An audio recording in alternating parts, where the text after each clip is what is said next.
there is a streamer out there who goes by the name Dr. Disrespect. He first began his career online almost 15 years ago, it's crazy, making Call of Duty commentary and other gaming videos. Look at this guy running down the middle of the street. You think he's smart? He's not smart. In fact, his brother isn't smart either. From the start, people really loved both him and this persona that he put on. This was still a very primitive time for the platform as a whole, but Doc was one of those early YouTubers who really saw the bigger picture and the massive gains which could come from thinking more like a businessman and less like a run-of-the-mill creator. He was clearly building a brand with a strong direction and a loyal fan base. You're watching one of the most perfect specimens, right? Perfectly designed. Look at the hand-to-head ratio. It's absolutely flawless. My biceps, the exact same size as my calves. Says, Doc, you're the most stand-up dude on Twitch and so damn entertaining. Can we coin your signature dance move as the Slick Daddy Slide? Ooh. Yes. And over the next half-decade, he would grind out YouTube. And he even got some opportunities to work directly in the development of a couple of AAA titles at the time. But it was not until 2015 when he would start streaming on Justin TV, now known as Twitch, and he quickly began to dominate the site. Fucking game! This game is a joke! It's a shotgun blast right here!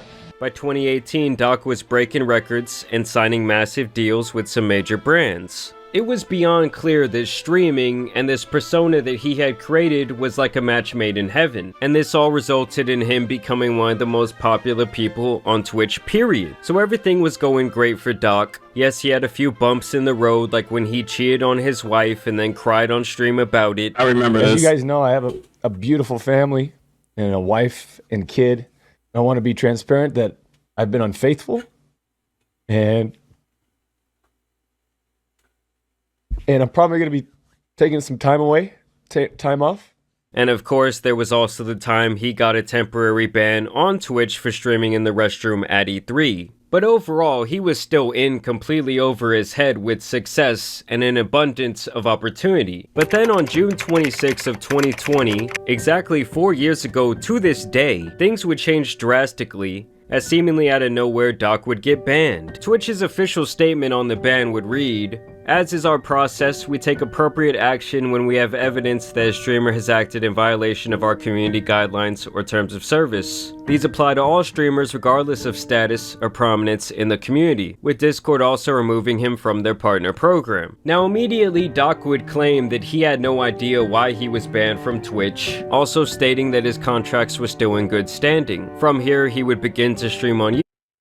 And this was crazy because we was all back in Doc. Like, yo, we don't know why he got banned. We were looking at Twitch as like they were the bad, but Twitch is really always the bad guy. But this was crazy, y'all. Let's watch this to the end. It's your boy, What's Up G. Don't forget to like, comment, and subscribe. And in August of 2021, he would announce that he knew the reason for his banning and would be suing Twitch. But a lot of people ask me, do you know the reason? Yeah, I do know the reason why now. I've known for months now the reason why. And I'll just say this right now, champs. There's a reason why we're suing the out of them, okay? By March of the next year, it would be revealed that they had resolved this legal dispute and that he would not be returning to the platform. So the speculation and growing anger towards Twitch's decision really only grew in the eyes of the general public. But here is where things get really interesting, because for the past 4 years since his banning, Doc has retained the position that it was unjust and that it really affected his career and potential to make money in a massive way. I make probably a quarter of what I was making on Twitch. You think a big time company like Nike is going to want to work with that big question mark? Or Disney? It fucking sucks. Launder cash here.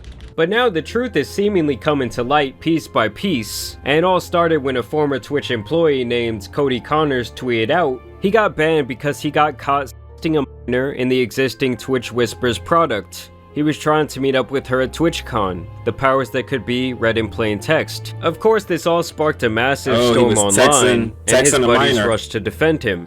These are some crazy accusations. Crazy.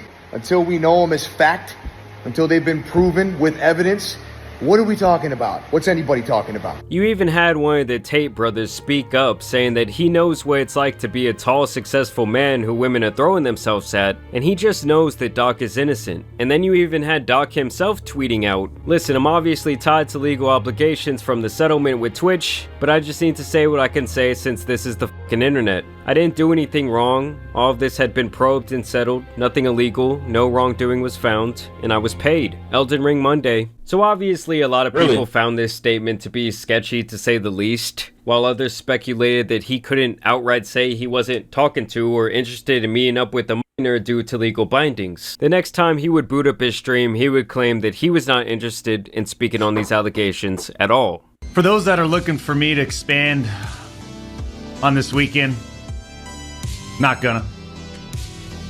I already said what I needed to say. I don't give a fuck about this guy. That's it. And for the rest of this stream, he would seem pretty distraught and even speak about taking some time away from the internet in general. It's wanting to just kind of move away from the limelight. Ultimately, that's what it's about. It's time to drive into the sunset, says Swervin. Oof, man, I like your style. It might be time to drive in the sunset, champs. Now this is where the real hammers kind of start to drop, as his own gaming studio, Midnight Society, which he co-founded, would announce that they would be terminating their relationship with him, citing that they assumed his innocence, but after speaking with the parties involved, had no choice but to make this damning decision. People speculated that he actually got word of this while on stream, and noticed that it changed his entire demeanor.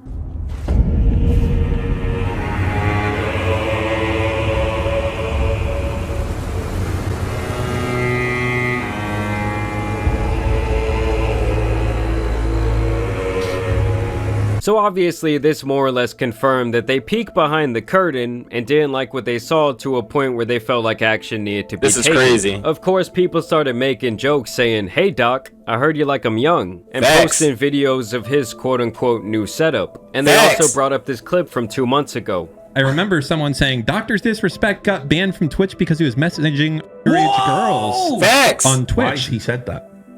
Wait, what? That's not it.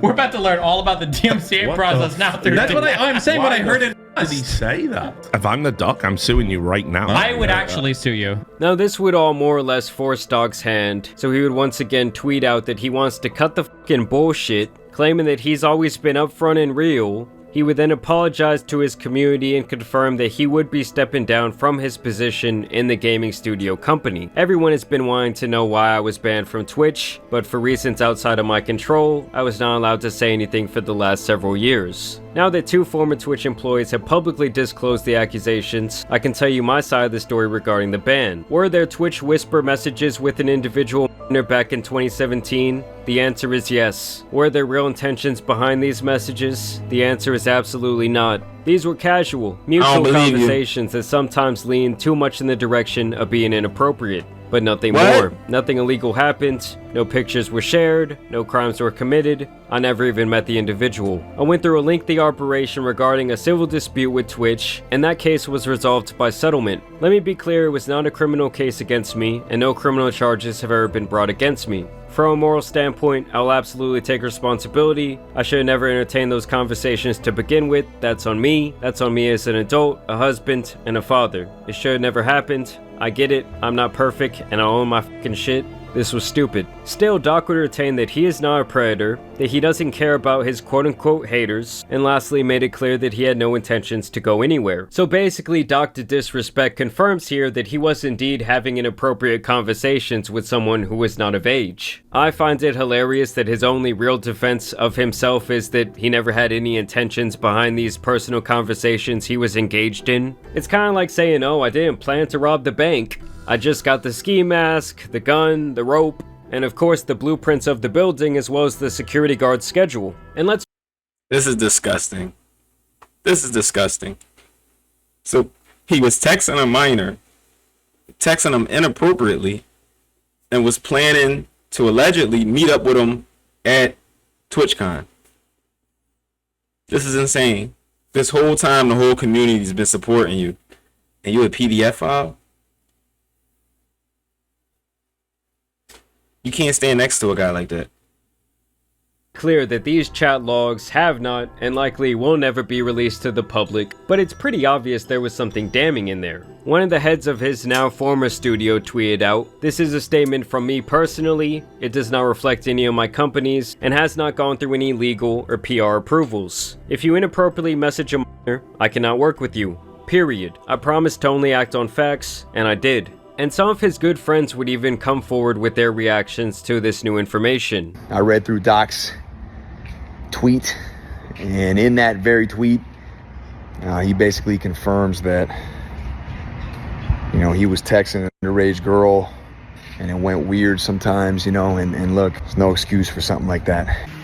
I have known Doc for You better not a while support now. him. We've played games for years. If he knew that was a minor, and those were the messages being sent, I cannot support that. No matter what it looks like publicly, it usually means someone did something, right? Or there was some truth to enough truth. Right? You settle to cover things up. You settle to not let things get out there. Facts. Don't text minors or do any of that shit. And even the 49ers have released a statement saying that they're done with the doctor. Personally, I cannot comprehend how people make these types of mistakes over and over again. Like, it's so easy to not only not speak to a minor, but to not speak to anyone when you are in this type of position. Like, why even begin to engage in conversation with this person? It just goes to show me how little self-control he had at the time he was 37 years old with a wife and kid. Like, if you ask me, I think the only real explanation would be that his personified ego had actually become a part of his real character. Dressing up like that every day for a decade plus playing a caricature of yourself has to damage something about an individual psychologically. And the funniest part to me is that he rode the unjust cancellation wave for such a long time, made millions of dollars doing so, only for this all to come to light. What the Twitch ban is really, how it's really affected us, not just from a financial standpoint, but from a networking standpoint, from all the relationships we've built over the past 5 years. But hold up, Jamani. We're not giving him no pass. Just because he was in his caricature for years doesn't mean, you should be a PDF file. No, we still have morals as men. We don't do stuff like that. And you're in the gaming industry, around kids, influencing kids. That's disgusting. You're disgusting. Anybody that supports this guy is disgusting. You can't support somebody like this. You can't. You gotta. There's cancel culture, but then there's cancel culture for a reason. This dude is in the gaming sector of the world, and he's having PDF file activity where you're contacting and texting minors or a minor. I can't rock with that, and I'm not giving no passes to it. And he lied about it the whole time and made more money while he was lying. No. Years in terms of Activision and EA, everyone, all the big sponsors, all the big partnerships, they have to question, why did you get banned? Like, the fact that he was out here playing the victim to me is just an absolute joke. But I want to know what you guys think about this. Yeah, that's crazy. It's your boy, What's Up, G. Don't forget to like, leave a comment. Are y'all still rocking with the doc? Are y'all still watching the doc? Are y'all still, supporting the doc? Let me know. And are you standing against it? Because I'm going to be watching him, and also I'm going to be watching his peers to see who tries to wiggle their way out of it and help him wiggle his way out of it. Because you shouldn't be able to. This is inexcusable. You should be labeled as a PDF file really for the rest of your life. And I feel bad for his wife and kid, because this is the second big blow up that he's had, and this one's even more disgusting. Yeah, so it's your boy, What's Up, G. Don't forget to leave a like, comment, subscribe. We're on the road to 10K. We'll be there in no time. Like I said, I'm your favorite streamer. You just don't know it yet. And if ain't nobody told you they love you, I'm out. This is disgusting.